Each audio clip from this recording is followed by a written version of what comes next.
Oils గురించి చెప్పారు కదా మీరు ఇప్పుడు. అయితే ఎట్లాంటి ఆయిల్స్ తీసుకోవాలి? అలాగే కొంతమంది చెప్తూ ఉంటారు ఆయిల్స్ ఎవ్రీ మంత్ మారుస్తూ ఉండాలి, ఎప్పుడు ఒకటే ఆయిల్ వాడకూడదు అని చెప్పి. ఇది ఎంతవరకు కరెక్ట్? ఎస్, దానికి కారణం ఇదే. ఈ ఒమేగా 3 అండ్ ఆలా లినోలిక్ యాసిడ్, అమైనో యాలా అనేవి ఇవన్నీ ఒక్కొక్క ఆయిల్లో ఒక్కొక్క పర్సంటేజ్లో ఉంటాయి. సో ఇవి కొన్ని ఎక్కువ వెళ్ళిపోతుంటే కొన్ని రకం బాడీకి అవసరమైనవి బ్యాలెన్స్ అవ్వాలి. సో సన్ఫ్లవర్లో ఉన్నది గ్రౌండ్ నట్లో కంపోజిషన్ మారుతుంది, ఒకటి ఎక్కువ ఉంటే ఒకటి తక్కువ ఉంటుంది. సీజమ్ ఆయిల్లో ఒక విధంగా ఉంటుంది, నువ్వుల నూనె, అలానే రైస్ బ్రాన్ ఆయిల్లో ఒక విధంగా ఉంటుంది. సో అందుకని ఏంటంటే ఈ మారుస్తూ ఉంటే బాడీకి కావాల్సినటువంటి ఈ ఎసెన్షియల్ థింగ్స్ ఒకటే ఎక్కువ వెళ్ళిపోకుండా మనకి మారుతుండటం వలన బ్యాలెన్స్డ్గా వస్తాయనే దాంతో హార్ట్ కానీ బ్లడ్ వెజల్స్ కానీ ఈ ఇన్ఫ్లమేషన్ కానీ ఇవన్నీ బెటర్గా సెల్ మెంబ్రెయిన్స్ స్ట్రక్చర్ కానీ మెయింటైన్ అవుతుందని ఆయిల్స్ రొటేట్ చేయమంటారు. ఇంకోటి ఏంటంటే ఈ శాచురేటెడ్ ఫ్యాటీ యాసిడ్స్ అంటే monosaturated or saturated fatty acids ఉంటే అవి కొన్ని ఆయిల్స్లో ఎక్కువ ఉంటాయి. ఇప్పుడు గీ తీసుకుంటాం, నెయ్యి, అలానే కోకోనట్ ఆయిల్, వీటిల్లో శాచురేటెడ్ ఫ్యాటీ యాసిడ్స్ ఉంటే అవి వెళ్ళి కొలెస్ట్రాల్గా మారి మనకి ఎక్కువ లేయరింగ్ అయిపోతాయి.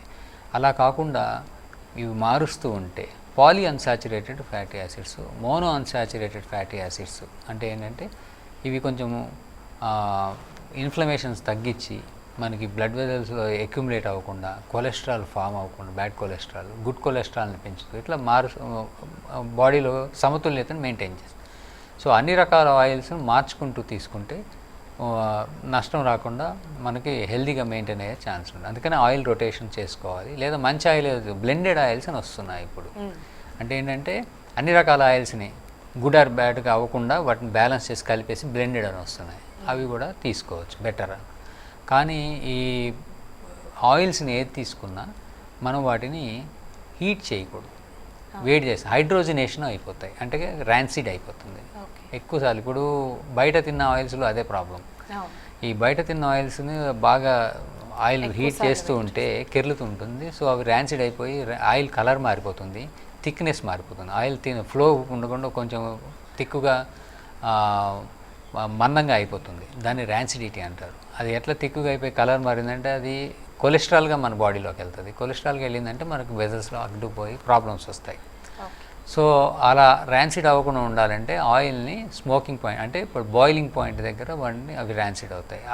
ఆ టెంపరేచర్ పెరగకుండా ఉండాలంటే ఒక్కొక్క ఆయిల్కి ఒక్కొక్క బాయిలింగ్ పాయింట్ ఉంటాయి. ఈ బాయిలింగ్ పాయింట్ని కొన్ని అయితే 250 డిగ్రీల దగ్గర ఉంటే కొన్ని 150 డిగ్రీల దగ్గరే బాయిల్ అవుతాయి.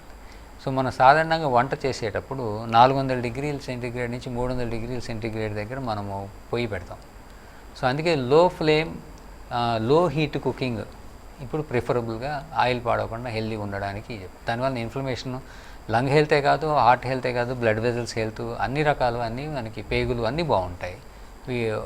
లివర్ ఎస్పెషల్లీ లివర్ ఇవన్నీ మనకి హెల్తీగా మెయింటైన్ అవ్వాలంటే డైట్లో మనం తీసుకోవాల్సిన జాగ్రత్తలు తీసుకోవాల్సిందే.